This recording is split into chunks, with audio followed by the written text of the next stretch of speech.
মাজা খাচ্ছে, দাঁড়া। আমিও মাজা খাবো। মাজা?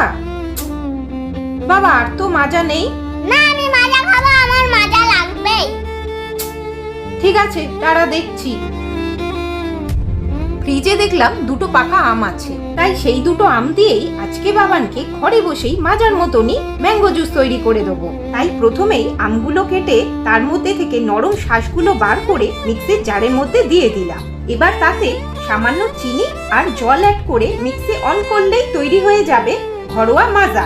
আশা করছি এটা দোকানের মাজার থেকে অনেকটাই হেলদি আর টেস্টি। সোনা, এই নাও তোমার মাজা। মাজা খেয়ে বলো কেমন হয়েছে। ইয়াম্মি।